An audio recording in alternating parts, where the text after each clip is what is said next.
問い。いわゆる魔軍とはいかなる種類のものか。神と人との敵。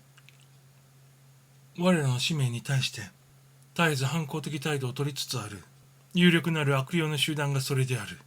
彼らは高知喝采に止める邪悪霊を狩猟と仰ぎ、百方手を尽くして我らの制御を阻害せんとしつつあるので、そのいたずらは極めて巧妙。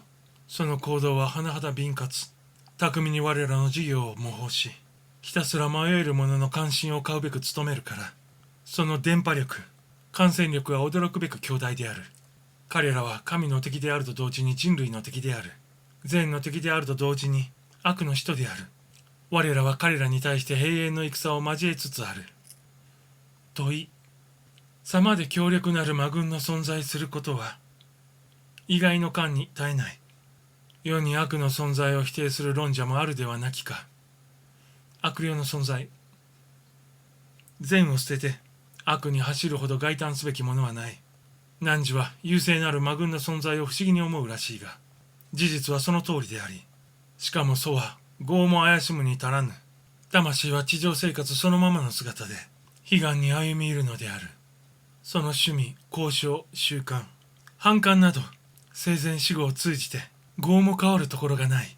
変わるところはただ肉体の有無のみである。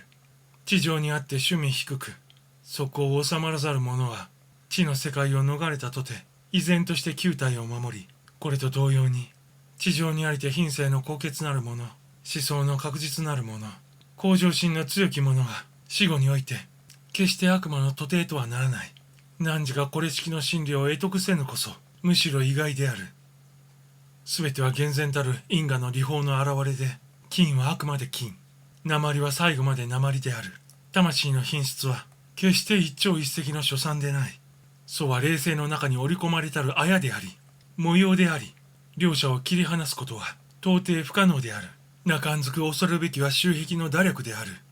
習癖は深く魂の中に食い入りて、しばしば個性の主要部となるに至るもので、一旦肉感肉欲の誘惑にかかった魂はついにその奴隷とならずんばやまぬ。彼は到底清純無垢の境地に安住し得ない。彼の望むところはおなじみの魔屈であり悪習慣である。友は友を呼び、類は類をもって集まるのであるから、施す術がないのである。かるがゆえに我らのいわゆる魔軍と称する者は低級未発達の集団に他ならない。彼らが向上進歩すべき唯一の望みは、ただ介護と高級霊の指導と、また一歩一歩に罪深き悪習慣から脱却すべき永遠の努力とより以外には絶対にない。そういった未発達の霊魂の数は実に多い。したがってその威力は決して侮るべきでない。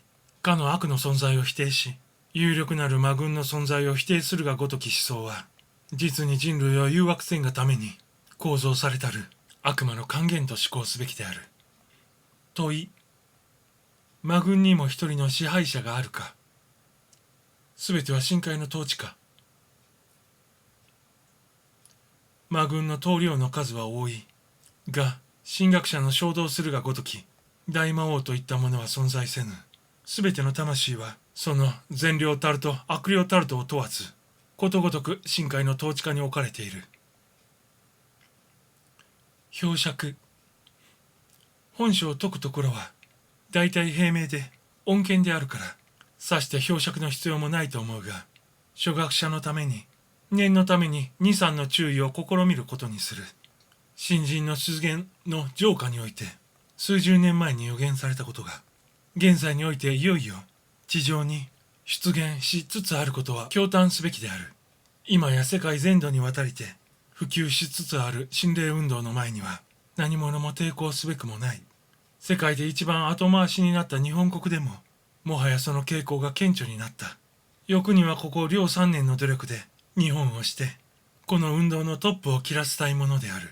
指導霊の性質、浄化には指導霊とその指導を受くる人間との深い因縁を説いているが、今日我々が心霊実験を行えば行うほど、それが真理であることを発見する。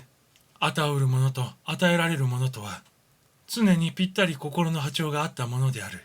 かるがゆえに人間を見れば、大体その背後のものがわかる。くだらない人格の持ち主に立派な心霊の感応するようなことは絶対にない。世人断じて山師的宗教家のくじ車などに乗って迷信家の仲間入りをしてはならない。悪霊の存在の浄化に魔軍と称する者は低級未発達の魂の集団であると述べてあるのは資源である。